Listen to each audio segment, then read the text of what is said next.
What is going on, everyone? Chase from the Ridiculous Crew here. So I finally finished Throne of Glass. So it was on my shelf for literally years, and I just never got around to it. Hence, this Kingdom of Ash is like my whole series is just out of print covers where I've just had it on my shelf for years and never got around to it. I never really dove into Sarah J. Maas before, so I wanted to see what the hype was about. This will be just kind of quick, spoiler-free review of the series overall, and then I'll put a more in-depth take on it on our YouTube channel, so you can follow me there. Thoughts overall, right? I thought it was a fantastic series. I mean, Sarah J. Maas and her world building is absolutely top tier, and I'm a huge A Song of Ice and Fire fan. I'm a Brandon Sanderson junkie with the Stormlight Archive. You got to give Sarah J. Maas where credit is due, because her ability to build worlds is phenomenal. I'll say her growth she takes, I mean, you can tell she was really young writing the first one. Her growth she takes from Throne of Glass to Kingdom of Ash is just absolutely fantastic.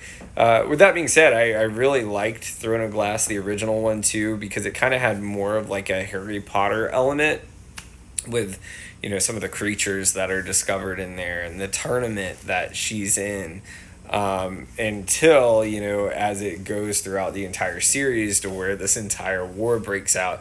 And it's very kind of similar to A Song of Ice and Fire in a way. So pros and cons, I'll say. So the pros, I would say, is definitely the world building. Some of the characters are absolutely phenomenal.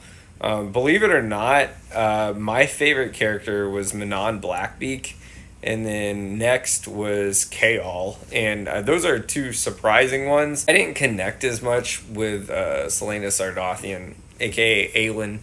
I just didn't like her as much as a character with some of the arcs she goes through. I really enjoyed Rowan and her arc with that, but I connected more with Manon and Chaol for two reasons. So Manon, the entire army she kind of builds from the ground up is fantastic. And, you know, I'm a huge dragon fan, so the wyverns in here with the Abraxos was awesome. Chaol, you know, unpopular opinion here, one of my favorite books in the series is Tower of Dawn. And I really liked it because, you know, he basically loses everything. Like, he loses his health. You know, he started, you know, really at the top and had everything stripped from him, and then comes back and everything's full circle, right? And he develops his relationship with Yrene and has to go seek out the Torre Chesme, which almost seemed like an impossible task to get back to where he is at the end of the series. So I really connected with those two characters, which are kind of unpopular opinions because most people connect with like Aelin or Rowan or Dorian. Favorite book in the series has got to be Queen of Shadows, and then next to that I actually did like Tower of Dawn a lot. I just went straight into the Throne of Glass series, so that's not a popular way to do it either, but trust me, you're not going to miss anything if you do. Yes, I do know. I actually, this is the first series I read in the Sarah J. Maas series, and I'm on ACOTAR now, and yes, I knew right away in the scene something was going on during that one scene, spoiler alert, where Aelin is finding other universes, and we see the two characters from ACOTAR. I'm reading ACOTAR now, but when it was happening and I was reading that, I knew something was going on there. So you should be able to catch it, but even if you want to just dive in and read it, you're really not missing anything, even though a lot of people don't do it that way. As far as the reading order for the series, I read it by reading Assassin's Blade fourth. Assassin's Blade, you know, I know some people read it first or second. First, it will give you a little bit more of the backstory on Aelin and where she came from and her experience, so that might prepare you a little bit more.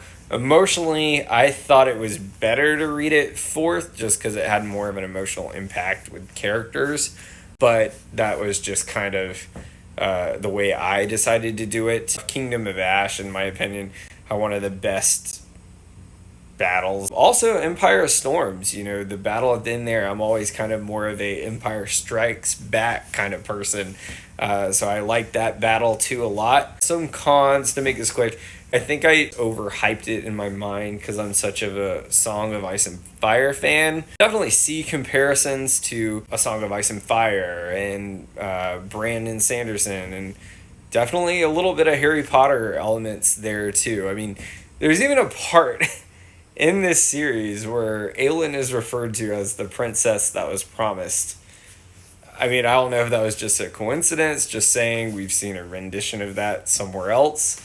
You might know, especially if you follow me on this channel. Some parts can be a little bit slow, and I do think, even though the final battle, absolutely fantastic, some of the stuff with, like, Maeve's abilities and things that happen throughout the book were kind of predictable, in my opinion, with dreams. It's kind of sad to see, the first relationship, not to give anything away, that Aelin has kind of be thrown to the wolves a little bit.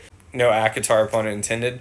I did like that big arc she kind of went on with Rowan. So just some things took turns that I didn't expect, that maybe I expected more of in some way, but overall the series was absolutely phenomenal. It took me a while to get through it because I kind of read it at my leisure and it's been on my shelf for a long time, but I gotta give props to Sarah J Maas. Definitely one of the top fantasy writers in the game right now, and this is coming from a huge George R.R. Martin fan and a huge Tolkien fan, so I mean, you gotta give credit where credit is due. But what were your thoughts on Throne of Glass?